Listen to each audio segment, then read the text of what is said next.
Hello, my name is Chris and I'm a U-Haul hitch professional. If you're planning on towing a trailer with your Jeep Grand Cherokee, then you're going to need trailer wiring. It is required by the law. Now let's take a look at how I completed this install.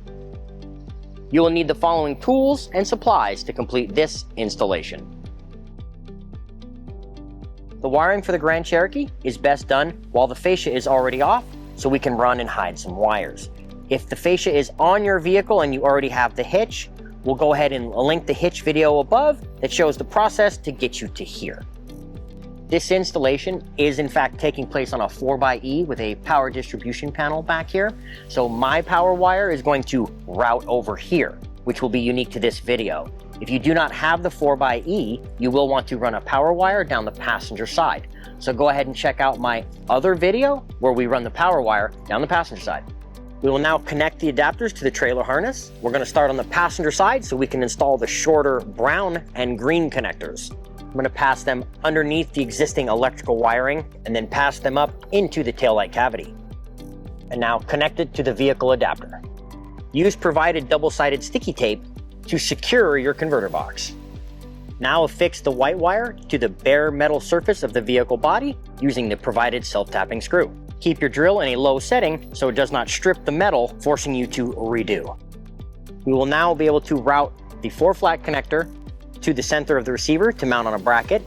As well, we can route the yellow wire to the driver's side taillight, but we need to bring our power wire to the driver's side for the 4xe. So let's go ahead and connect the power wire. I'm going to install the U-Haul exclusive Power Wire 1 and fuse holder. It is OEM grade with some built-in resistances on the wire for debris, heat, and off-road capabilities. Due to the short distance to the power panel in the back of the 4xe, we do not need the full length of the Power Wire 1. We can cut it just past the OEM braiding. Connect the power wire to the converter box. The wiring kit includes a butt connector. I, however, am going to sub in a heat shrink butt connector that is not included. Now follow the bumper sensor wiring to the driver's side and zip tie it along the way. Leave the 4-flat connector here for mounting on a bracket. Now that we're out of electrical wire, we're going to pass behind this bracketing for 2 more zip tie points. Now pass the yellow adapter into the taillight cavity and connect it to the vehicle wiring. Now bring the power wire up to this wiring harness and grommet where we will enter the vehicle. Let's zip tie it again. We can now pierce a hole through the grommet using a Phillips head screwdriver. Now pass the wire into the vehicle, and then we can begin disassembling interior components to find the wire. In the driver's side of the cargo area, you can remove this trim door to access the fuse box. It is in there pretty good, but it is just held in by trim clips. As you can see, we're going to get power here by removing this 10mm nut. But first, we need to get our power wire, which is in fact behind this rubber wall. You can peel back and reach in and find your power wire. As you can see, there is a pre-cut pass-through with a slit on the side of the rubber. Wrap the wire around the bottom, pull it through the slit, and then replace the rubber. You can now connect your fuse holder to the power wire. Remove this fastener with a 10mm socket. Place the ring terminal over the post and re-secure the fastener. You are now ready to install the fuse into the fuse holder.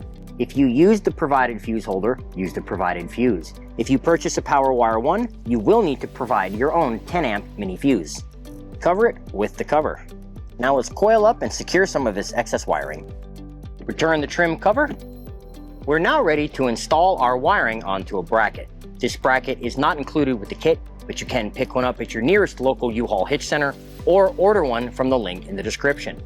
Our Blue Ox hitch on this vehicle has a mounted bracket, as well other brands may too. If you do not have a pre-mounted flange on your hitch, as is present with this Blue Ox or other brands, U-Haul has you covered with another electrical bracket available for purchase. The number is on the screen, and it can be mounted to the hitch in various locations in order to mount the 4-flat bracket. The 4-flat bracket does include its own hardware, so you can mount it to the flange. Tighten the hardware down with a Phillips head screwdriver and a 3/8 wrench. Place the retention strap of the dust cover over the 4-flat connector and then wiggle it into position. Now insert the 4-flat connector and wiggle it into position. You're now ready to return the fascia. For a more detailed instruction on returning the fascia and the taillights, please return back to the hitch video. Once you have the bumper hung in position, press from the center, working your way outwards. Now, return all the fasteners. Now return your wheel well fasteners. Return the taillights, plug in the new adapter, and reseat it into the taillight. Align the taillight and press it gently into position. Return the T30 Torx fastener and the trim cover.